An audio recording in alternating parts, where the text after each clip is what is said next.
नमस्कार, NSE9 news में आप सभी का स्वागत है और मैं आपके साथ शिवांगी। चलिए नजर डालते हैं देश दुनिया की कुछ बड़ी खबरों पर। देश की राजनीति में बड़ा उलटफेर, धनखड़ का इस्तीफा मंजूर। उपराष्ट्रपति जगदीप धनखड़ का इस्तीफा मंजूर कर लिया गया है। बीते दिन ही धनखड़ ने राष्ट्रपति मुर्मू को पत्र भेजकर पद से इस्तीफे की बात कही थी। अब आधिकारिक रूप से देश को नया उपराष्ट्रपति मिलने तक यह पद खाली हो गया है। धनखड़ का इस्तीफा ऐसे वक्त आया है जब संसद का मानसून सत्र जारी है। इस घटनाक्रम को लेकर सियासी गलियारों में हलचल तेज हो गई है। कुछ विपक्षी नेताओं ने इसे राजनीतिक दबाव का नतीजा बताया है, तो वहीं कुछ जानकार इसे नया राजनीतिक समीकरण कह रहे हैं। संसद मानसून सत्र का दूसरा दिन हंगामेदार। संसद के मानसून सत्र के दूसरे दिन आज भी सदन में जोरदार हंगामा हुआ। विपक्ष के हंगामे के कारण राज्यसभा की कार्यवाही को 2 बजे तक के लिए स्थगित कर दिया गया था, जबकि लोकसभा को भी भारी हंगामे के कारण 2 बजे तक स्थगित कर दिया गया था। इससे पहले आज उपराष्ट्रपति जगदीप धनखड़ के स्वास्थ्य कारणों का हवाला देते हुए पद से इस्तीफा देने के बाद राज्यसभा के उपसभापति हरिवंश ने सदन की सुबह की कार्यवाही की अध्यक्षता की।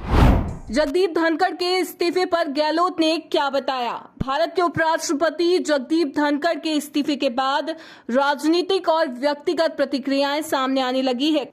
कांग्रेस के वरिष्ठ नेता और पूर्व मुख्यमंत्री अशोक गहलोत ने कहा कि मैंने अभी 10 दिन पहले जोधपुर में कहा था कि उपराष्ट्रपति जगदीप धनखड़ जो राज्यसभा के अध्यक्ष हैं और लोकसभा के अध्यक्ष हैं ओम बिरला जी दोनों दबाव में काम कर रहे हैं। उसके बाद मैं धनखड़ साहब जयपुर में आए और कहा कि मैं कोई दबाव में काम नहीं कर रहा हूं। ये उन्होंने कहा था। कहना और बात है, हकीकत होना अलग बात है। कल की जो घटना हुई है वह वास्तव में चौंकाने वाली है। संशय पैदा करती है कि कहीं आरएसएस और बीजेपी का देश में कहीं कोई वास्तव में बहुत बड़ा मूव तो नहीं है। इसे मैं मामूली घटना नहीं मानता। देश के लिए आरएसएस और बीजेपी छुपा रही हो, क्योंकि अचानक लोगों को आश्चर्य हो रहा है। गूगल और मेटा पर ईडी का शिकंजा। जी हां, आपको बता दें, भारत में गैर कानूनी ऑनलाइन सट्टेबाजी ऐप्स के विज्ञापन को लेकर गूगल और मेटा की मुश्किलें बढ़ती जा रही है। ईडी ने दोनों कंपनियों को 28 जुलाई 2025 को पेश होने के लिए दोबारा समन जारी किया है। इससे पहले गूगल और मेटा के प्रतिनिधियों ने कानूनी दस्तावेजों की कमी का हवाला देते हुए पिछली सुनवाई में हाजिर होने में असमर्थता जताई थी और नई तारीख मांगी थी। अब उन्हें जरूरी दस्तावेजों के साथ अगली सुनवाई में पेश होने को कहा गया है। खाटू श्याम के दर्शन कर लौट रहा परिवार, हादसे का शिकार, 5 लोगों की मौत। जी हां, आपको बता दें, खाटू श्याम मंदिर राजस्थान से दर्शन कर लौट रहे कार सवार परिवार हादसे का शिकार हो गया।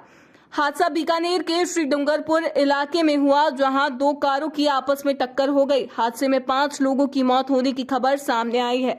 पुलिस से मिली जानकारी के मुताबिक एक कार में 4 श्रद्धालु खाटू श्याम से दर्शन कर वापस लौट रहे थे। इस दौरान सामने से आ रही कार से टक्कर हो गई। एक्सीडेंट में दोनों कार पूरी तरह चकनाचूर हो गई। भिड़ंत इतनी जोरदार थी कि 1-2 घायल कांच तोड़ते हुए सड़क पर आ गिरे। पुलिस ने सभी शवों को पोस्टमार्टम के लिए भेज दिया है और एक्सीडेंट के कारणों की जांच कर रही है। आज 4 जिलों में बारिश का अलर्ट, बीसलपुर के खुलेंगे गेट। राजस्थान में बारिश का दौर धीमा पड़ गया है। हालांकि अधिकतर एरिया में बादल छाए हुए हैं। मौसम विभाग के अनुसार अगले 2-3 दिन ऐसा ही मौसम रहेगा। आज केवल अलवर, झालावाड़, चित्तौड़गढ़, प्रतापगढ़ इन 4 जिलों में बारिश का येलो अलर्ट जारी किया गया। वहीं बीते दिनों हुई भारी बरसात के कारण जुलाई में पहली बार आज बीसलपुर डैम के गेट खुलेंगे।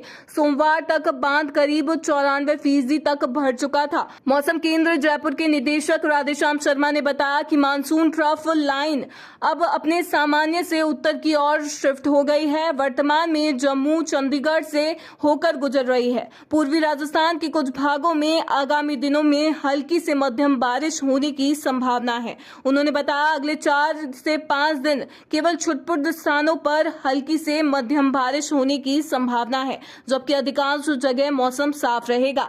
27 या 28 जुलाई से पूर्वी राजस्थान में नया सिस्टम आने की संभावना है, जिससे राज्य में भारी बारिश का दौर फिर से शुरू हो सकता है। फिलहाल के लिए इतना ही। देश दुनिया की बड़ी खबरों से जुड़े रहने के लिए बने रहिए NSE9 न्यूज के साथ।